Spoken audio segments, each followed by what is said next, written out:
In this episode of Expedition Almost Zimbabwe, Casey and Joe find two crazy dogs. Graham tells us about some history. Quite a historical area from a settler's point of view. Caleb goes trail running.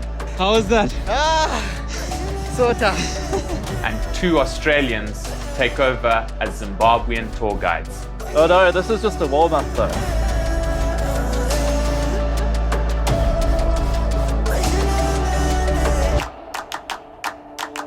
Today we drove from what was granite outcrops and flowering mosasas changing colours, came down through Gwanda, down, and have arrived in the Thuli circle at the Shashi Camp.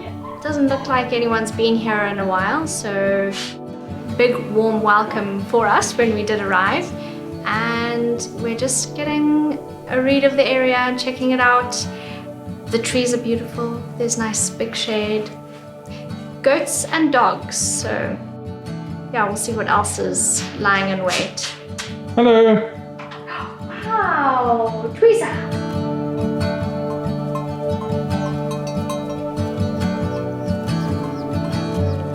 Hello. Are you the noisemaker? You are. Reading the little guest book of Shashi Wilderness Camp. Some interesting comments. My favourite in particular was written, let me try and find it, by Grant. Old Grant, who had a good time while he was here. Here we go. Grant, he was here in 2013 and he wrote, just parking in the shade, sipping whiskey, getting high. Had a good time at Shashi Wilderness Camp, I'm guessing. After the long drive and hours of sitting in a vehicle, we wanted to get outside, get a workout done, get the blood pumping and the endorphins flowing. The Shashi River flows seasonally, which meant the dry riverbed was the perfect place to work off all the bickies we'd eaten on the long drive. Steve and AC knew just the spot where we could get a bit of a stretch and a bit of a sweat on. We're gonna go on a little mission, get out of the Mapani flies, do a workout, and find somewhere cool to drink something cold as the sun goes down.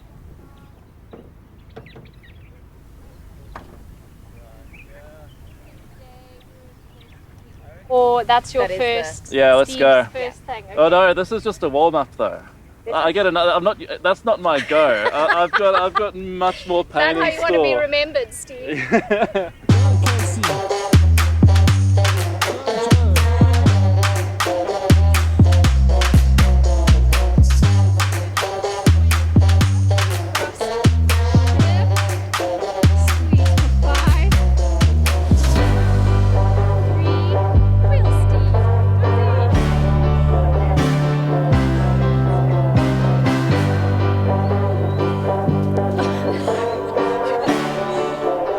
Cheers. Casey, you're going into the Thuli block.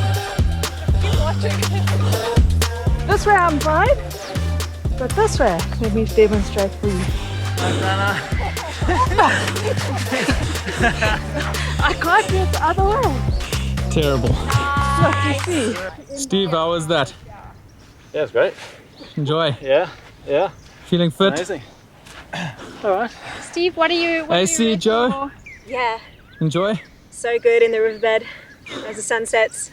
Joe? No, glad these Beitbridge locals took us under their wing and showed us the Shashi way. Casey, Buckers. have you recovered from your biliary? 100% recovered. Good. Thanks to movement by bushfoot by borkies in the river. This is going to be a thing, I'm telling you. Yeah, bushfoot by borkies, watch out. It's coming for you.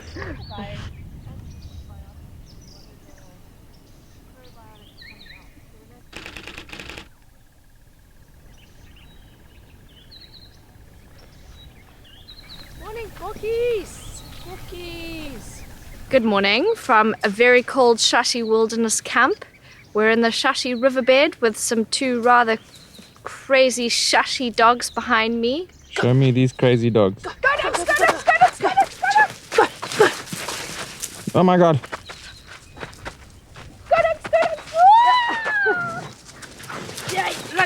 Oh my god.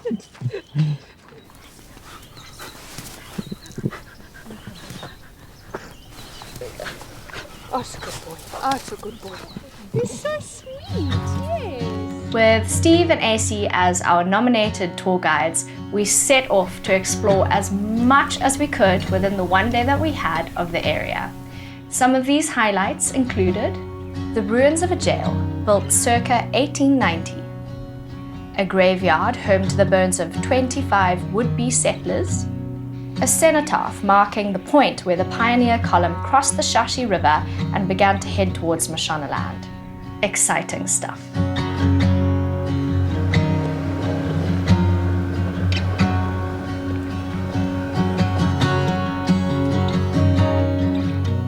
Okay, so our local guide, Steve and AC. Steve is walking away, he's camera shy. have informed us that this was the jail of the area, which means it could possibly have been the very first jail to have ever been built by the pioneer column coming in. Quite a historical area from a settler's point of view. The Riverbed Express, the early settlers came through here from the south, but the primary purpose of this settlement, I think back in the day, was when they were trying to cross the Shashi River to get into the interior.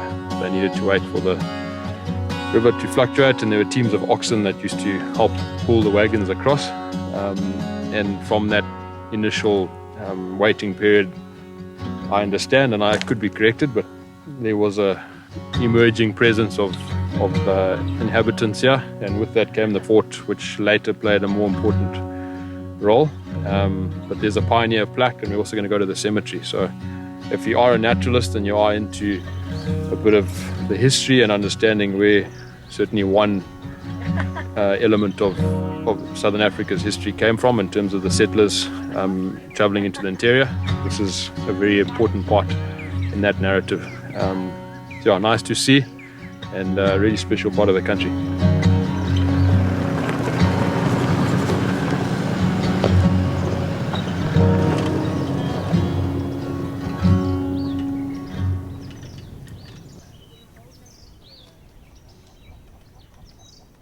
We're in the Thuli Safari Area Pioneer Cemetery and reading some of the graves. I'll read you this one, some of the tombstones.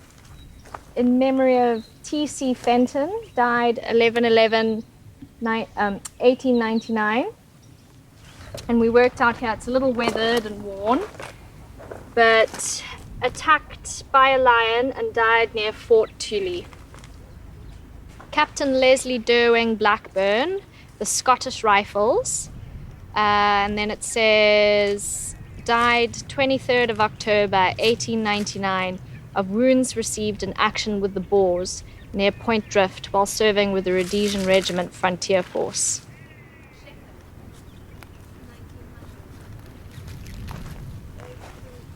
Just looking at some of the stories or the brief narratives behind how some of these young men and women passed away. Young children, 7 months old, died of fever. Young men, 21, 22, killed from wounds sustained after being attacked by lions. And then there's also a couple that died as a result of fending the drift from the Boer conflict at the time. So yeah, a huge amount of history here that I don't think we fully understand. Certainly, I personally could do a lot more reading about it, but it's nevertheless, very valid in our history and very well worth reading up on, to be honest.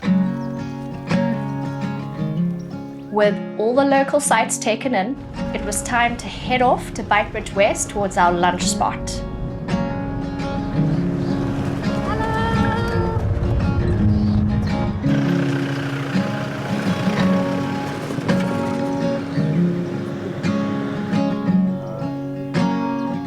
In Beitbridge, I'd heard how prolific the border jumpers were.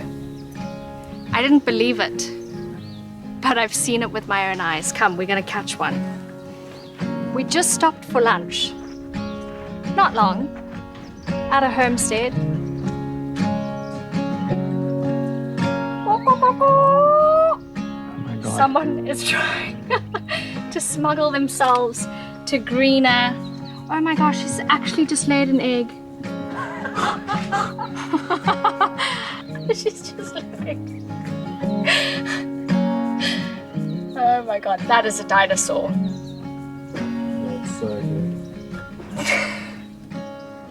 With the chickens safely rehoused, it was time to check in with the local budding paleontologist Tarquin Bristow and his dogs to see some very, very old dinosaur bones.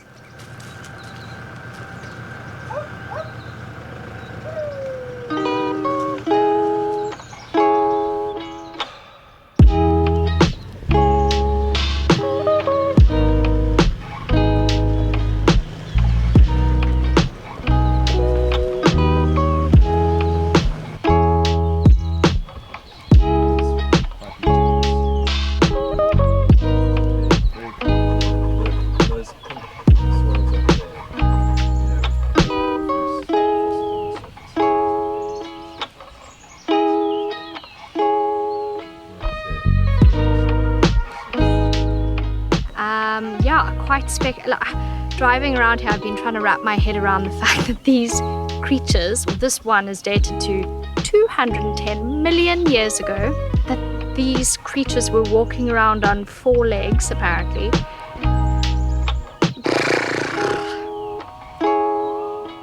I would only believe it because it's in Beitbridge. There's a lot that goes on in Beitbridge that's unbelievable, but I've seen it. And yeah, it's pretty... it's hot. Maybe I'm just delirious.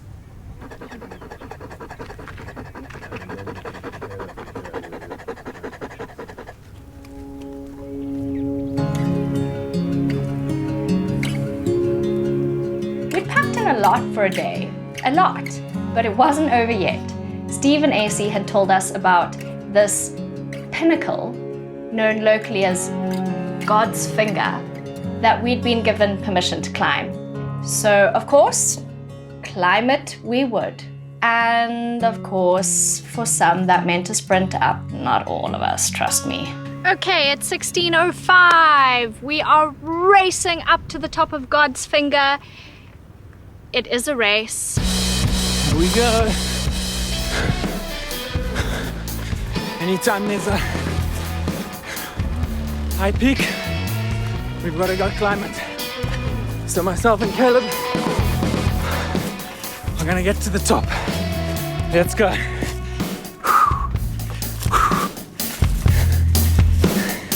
This is proper trail running.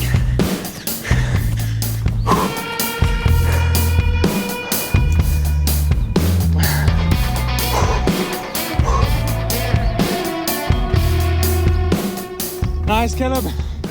Well done, man. Well done, man. How was that? So tough. So hard. Yeah. I came here starting. But good exercise.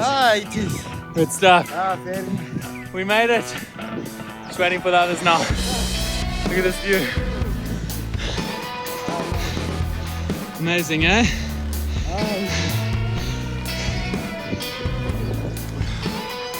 Oh, awesome. It's always worth it, eh, Caleb? Always worth it. Always. Good, man. Thank you, man. And in a close third, we've got Steve. Coming up the hill now.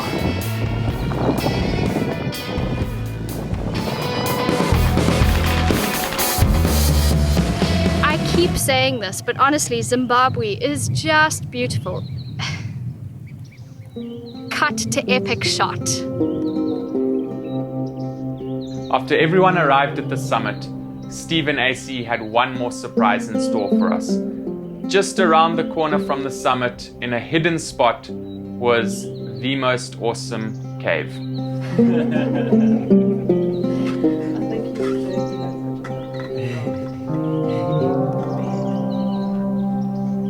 This is epic. Check out those airlies there. I mean, this is pretty special. Yeah, thank you so much for giving us your day. What, these big eland? Yeah, are they? Do you think they look like eland? What else? Buffalo. Yeah. We summited God's Finger, went over and along, and were shown a very special spot that humans millions of years ago found and painted inside. It is maybe God's window is a more appropriate name for this mountain. And if it is God's finger, maybe it's because he was thinking about how spectacular the scenery is, if that's not too corny. And it's really embarrassing doing this with a whole bunch of people. Watching you. Nailed it. Nice. Steve, AC, Tarquin, thank you so much. I can very honestly say our day would not have been nearly as rich without the three of you. You really made it what it was. Thank you for having us. You can check out the work that the Rangelands Regeneration team is doing on their social media channels. Give them a follow, give them some support. It's well worth it. Thanks so much for watching. Please like and subscribe to our YouTube channel. Next time on Expedition Almost Zimbabwe. Gonarezhou is an exceptionally well-managed park. Just having a look down this cliff here. It's a bit scary. It gives me the heebie-jeebies. Hi, sorry, I'm Buck. I'm normally behind the camera. Buck is issuing many an instruction. That's what's happening. Well done, Alex.